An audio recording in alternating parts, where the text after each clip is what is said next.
আমি আশ্চর্য হয়ে যাচ্ছি, আমার ছেলে হয়ে এই থাইল্যান্ডে তুই মারকে ফিরে এলে কি করে?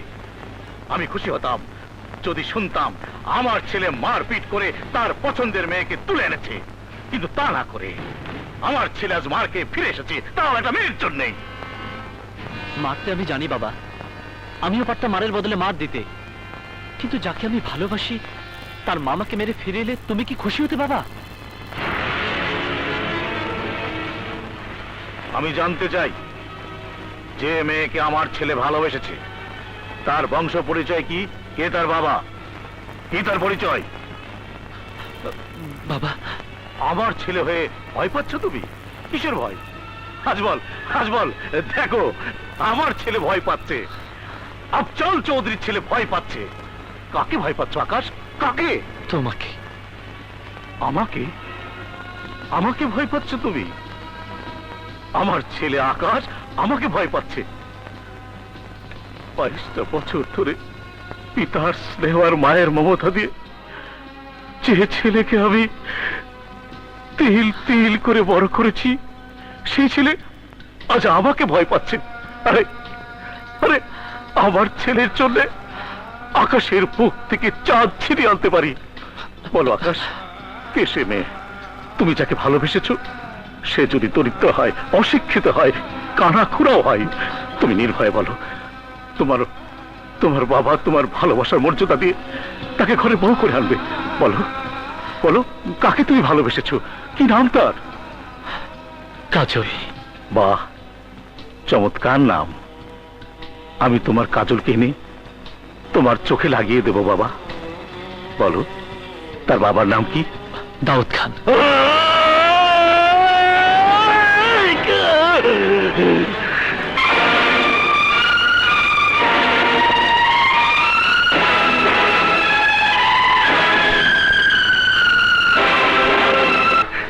তুই কি করেছিস আকাশ? দাউদ খানের সঙ্গে আমাদের ব্যবসায়িক শত্রুতা, দাউদ খান আমাদের ধ্বংস করতে চায়, আর তুই তার মেয়েকে ভালোবেসেছিস? ভাইয়া, বাবা বলেছে আমার জন্য আকাশ থেকে চাঁদ ছিনিয়ে আনবে, কাজল এনে চোখে লাগিয়ে দিবে। সাব্বাস সাব্বাস আকাশ, দাউদ খানের মেয়েকে ভালোবাসতে ভয় পাওনি তুমি। আমার ছেলে আমারই শত্রু মেয়েকে ভালোবেসেছে। কিন্তু বাবা, কাজলকে পাওয়ার জন্য তোমাকে অপেক্ষা করতে হবে। আমার চোখে আজমল আর তুমি সমান। আজমল তোমার বড়, তার বিয়ে না হওয়া পর্যন্ত তোমার ভালোবাসা আমি ছিনিয়ে আনতে পারবো না। এ আপনি কি বলছেন চাচা? আকাশের কাজলের প্রেমের কথা জানাজানি হয়ে গেছে। এখন যদি কোনো ব্যবস্থা না নেন, ওরা হয়তো মেয়েটির বিয়ে দিয়ে দেবে, হয়তো ভারতে পাঠিয়ে দেবে। আকাশ কষ্ট পাবে, তা আমরা হতে দিতে পারি না চাচা। না না, তোমার আগে আকাশের বিয়ের প্রস্তাব নিয়ে আমি যেতে পারি না। আপনাকে যেতেই হবে চাচা, আপনি না গেলে আমি যাব। আজমল, আমার কথা পরে ভাবলেও চলবে, কিন্তু আকাশকে আমি কষ্ট পেতে দেব না। ঠিক আছে, যাব আমি। দাউদ খানের মেয়েকে আকাশের বউ। ভয় কি? আমি আছি না? আমরা আমাদের প্রেম দিয়ে ভয়কে জয় করবই। কাজল, तुम्हारे आदमियों ने हमारे आदमी को मारा। দেখো খান, পুরনো কথা ছাড়ো। আমাদের মধ্যে যা হবার তা হয়েছে, কিন্তু আমাদের ছেলে মেয়েদের তো কোনো দোষ নেই। ওরা দুজন দুজনকে ভালোবাসে। আমি তোমার মেয়ের সঙ্গে আমার ছেলের বিয়ের প্রস্তাব নিয়ে এসেছি। खामोश! तुम्हारे बेटे के लिए तुमने हमारे बेटी को मांगा, मैं तुम्हारे जवान खींच लूंगा। गुलाम खादिम, हुक्म कीजिए जीजा जी। जबान खींचकर बाहर निकालो साले को। ये क्या कर रहा है तू? चौधरी हमारा मेहमान है। अम्मी जान, चुप कर। घर आए मेहमान पर हाथ उठाना जुर्म है। ये हमारा खानदान की इज्जत का सवाल है।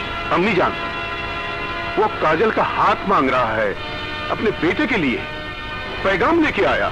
सही काम किया है उसने, बेटे के लिए अपने दुश्मन का घर आया है पैगाम लेकर। जा अपनी बेटी से पूछ काजल का दिल क्या कहता है, किसके लिए तड़पता है उसका दिल। अम्मी जान, तू चुप कर और मेरी बात सुन। काजल की शादी आकाश के साथ होगा, ये मेरा हुक्म है। अम्मी जान, जा बेटा, मुझे ये रिश्ता मंजूर है। जुमे को बारात लेके आना। মা, আজ তুমি প্রমাণ করে দিলে পৃথিবীর সমস্ত মাই এক। মায়ের জাত কখনো ভিন্ন হয় না, মায়ের ভাষা কখনো ভিন্ন হয় না। তোমার কথা মতো আগামী শুক্রবার বরযাত্রী নিয়ে আবার এ বাড়িতে আসবো। কাজলকে আমি ঘরের বউ করে নিয়ে যাব। আসি মা। सदा सुखी रहो।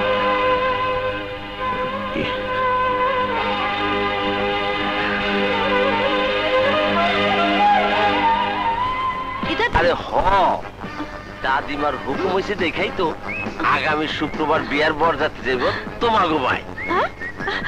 বড় লোকের বিয়ে বলে কথা, নিশ্চয়ই খুব ধুমধাম হবে।